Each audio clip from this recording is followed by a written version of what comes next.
met this guy, random guy, met him or whatever, and I wanted to use him as a case study because I already knew like he wasn't really my type, so I already knew that it's not going to go anywhere. He took me on a sushi date. Of course, I enjoyed it. I love sushi. And on the day he's talking to me, he's telling me, I'm like, oh, do you have any woman? He's like, yeah, I have a girl. She's long distance. We're not that serious. I'm not really looking for anything serious with her because she's not really my type. So I'm like, oh, interesting. I'm listening to him. So I'm like, oh, interesting. I'm asking him more about himself. He's telling me he's into development, building buildings, development. I'm like, okay, that sounds good. So he starts asking me about myself. I try to keep it really short. As I answer, I divert the questions back to him to let him talk more so he can feel comfortable talking.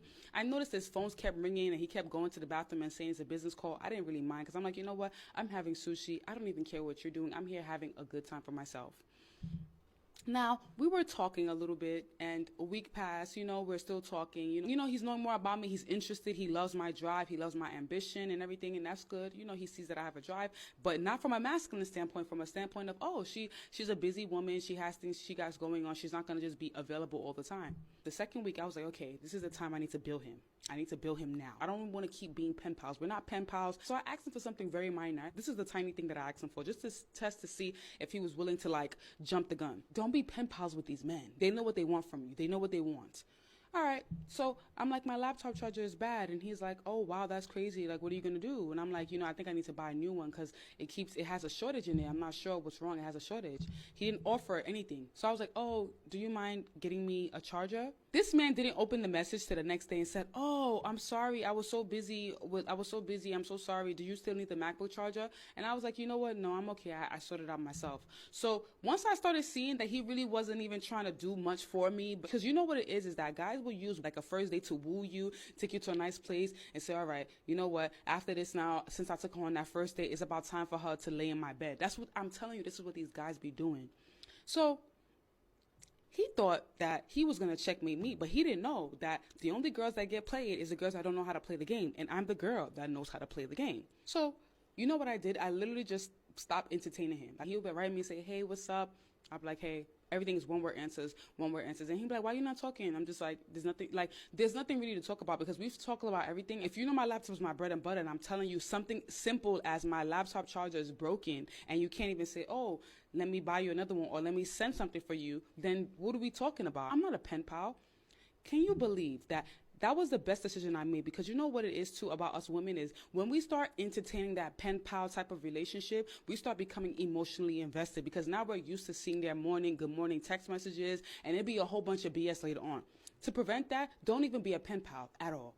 So he'll watch my stories, everything.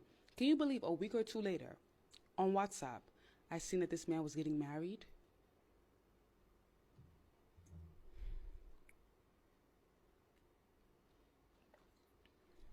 They're these men. They try to checkmate you early. You got to checkmate them before they checkmate you. Can you imagine? This is the same guy that I went on a date with a few weeks back that told me that, oh, his girlfriend is not his type. It's nothing really serious. They're in a long distance relationship. How the hell you guys are in a long distance relationship and all of a sudden you're getting married? I blocked his number immediately. Immediately. I didn't even give him a chance to explain anything. I blocked his number immediately. Block, immediately. You're not going to sit here and play with me. Are you sick? Are you mad?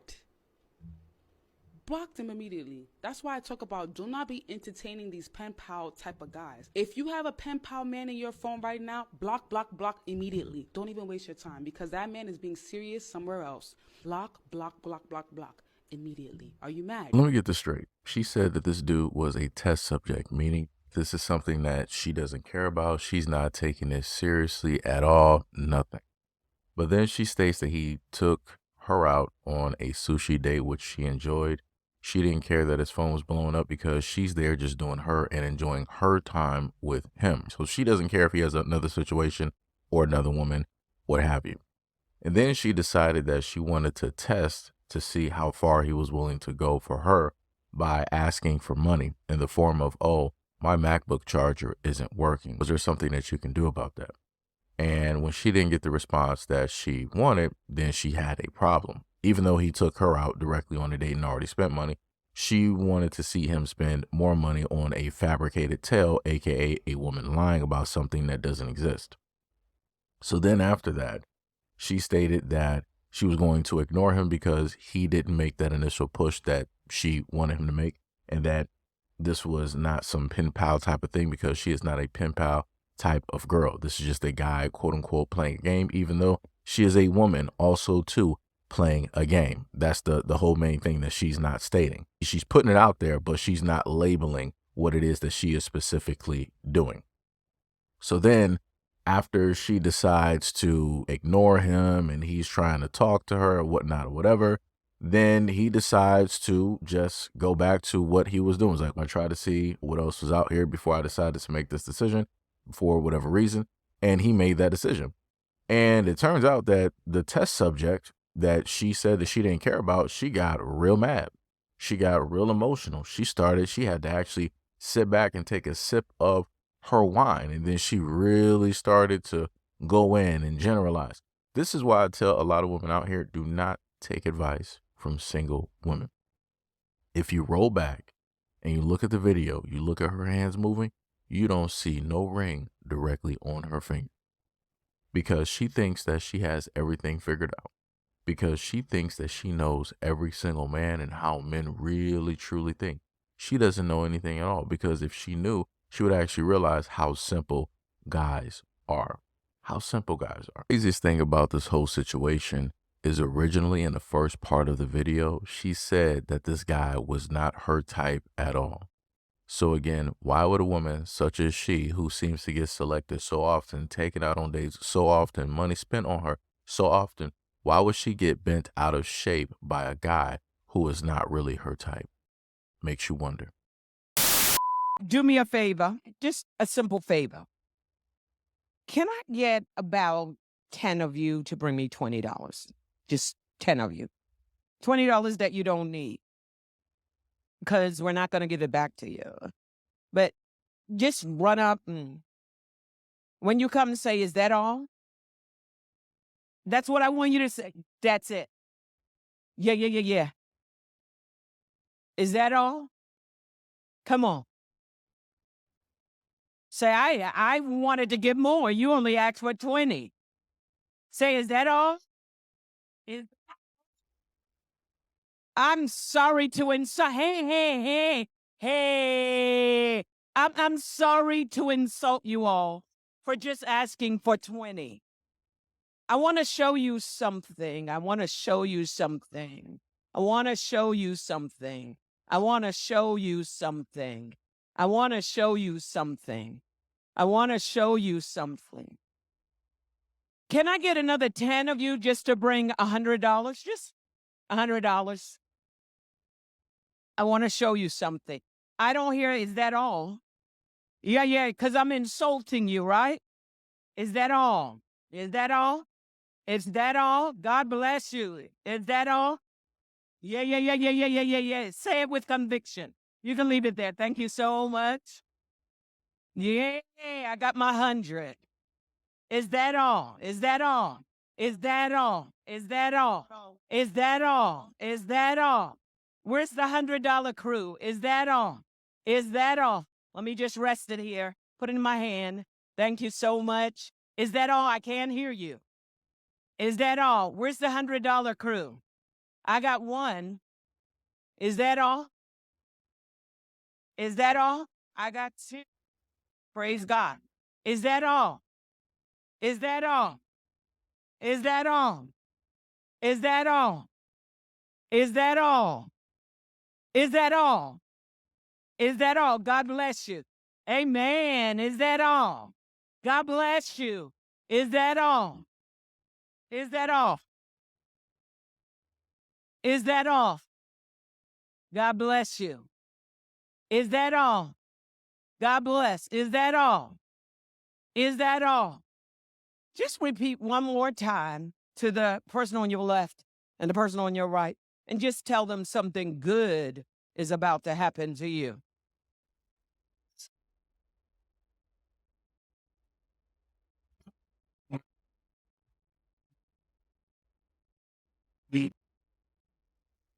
The lady with the glasses, come here for a moment. You were expecting something.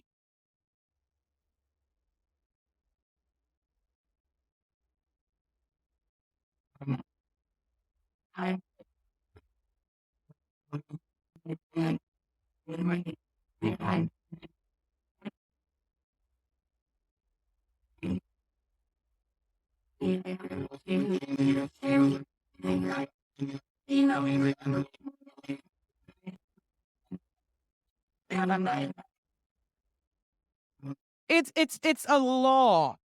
It's a law. You cannot give and not receive. But you have to expect it. We're the $1,000 givers. So let me get this straight. So you have this rich pastor, right? Priestess, whatever you want to call it. And she's on stage, right, above all of the people that worship her. I mean, worship God. And she asks the flock, the sheep, to give $10, $20, right? Anybody, just freely give that money. We're not going to give it back. Like she said, we're not going to give it back to you. You're not getting this back. Once you give it to us, you're not getting it back. So just consider it already gone. But because we know that you're going to spend it frivolously and on whatever you want to spend it, why not give it to us? Because it is better used and it is better kept with us because we know how to spend and divvy out money. So you see the flock in droves come up and give 10s and 20s, right? And repeat the exact same thing. Is that all? Is that all? Is that all? Is that all? Right? Because she's trying to teach a certain type of lesson, right? And then she decides to ask the same people, I need a few of y'all to get up and give some hundreds. So it went from 10s to 20s and then jumped to hundreds, right? She said she got a few of those. She was counting them out, calling them out.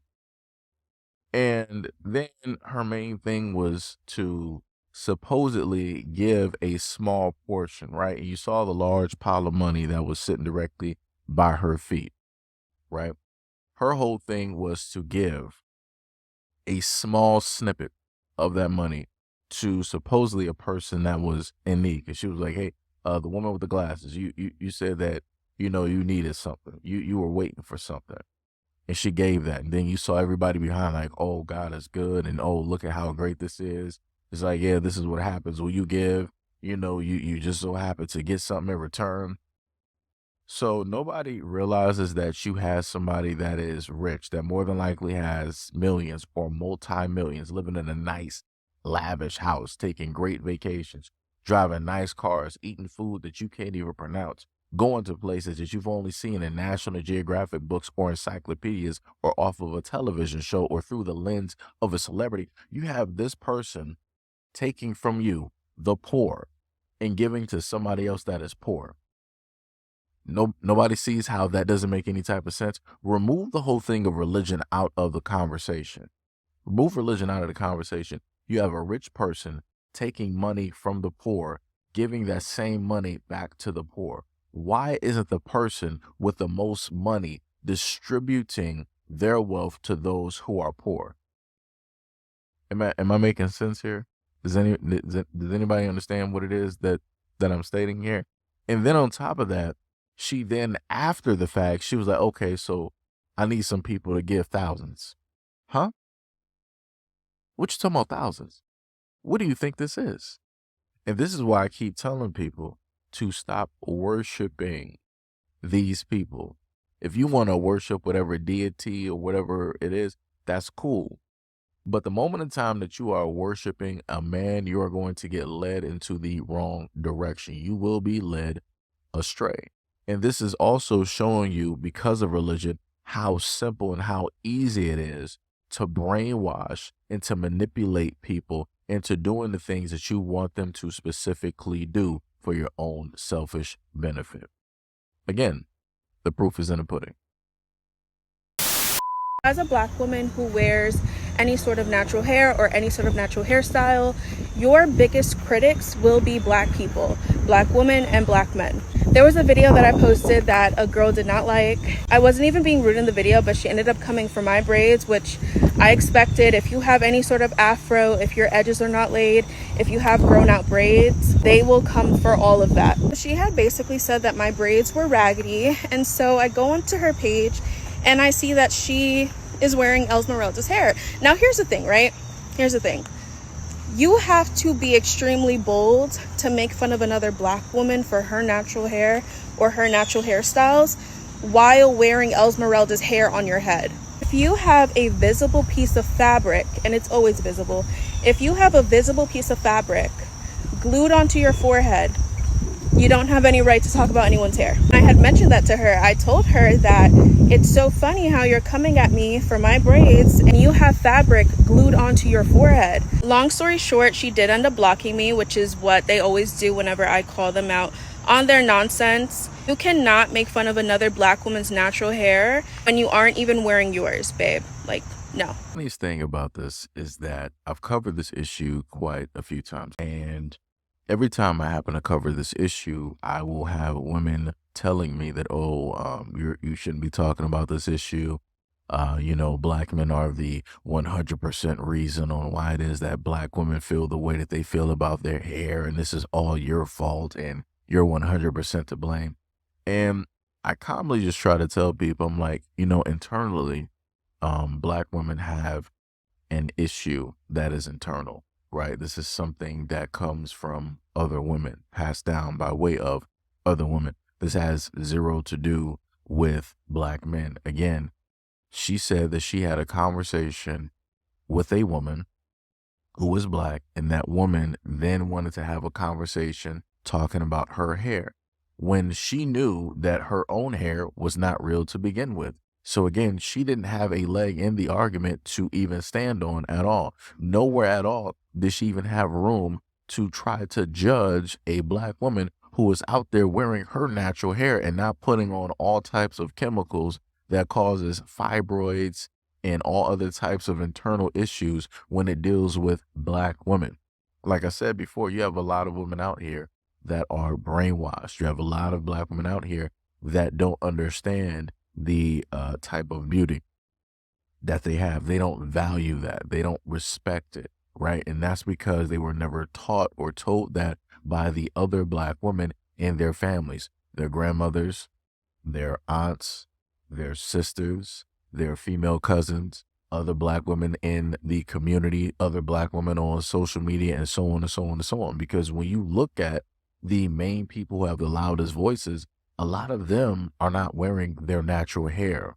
They're wearing somebody else's. They're wearing something that is synthetic. They're putting chemicals directly on their skin. So it's very hard to try to yell a message about love your natural self when you yourself are not even natural, but yet you're giving the message. It makes no sense. I'm not sure if anybody's understanding what it is that I'm saying, right? But again, shout out to this black woman for speaking the truth and trying to bring light to a problem in a situation that, a lot don't really want to talk about or actually fix. They just want to do a merry-go-round when it deals with these types of situations instead of looking inside and trying to fix and heal what is broken.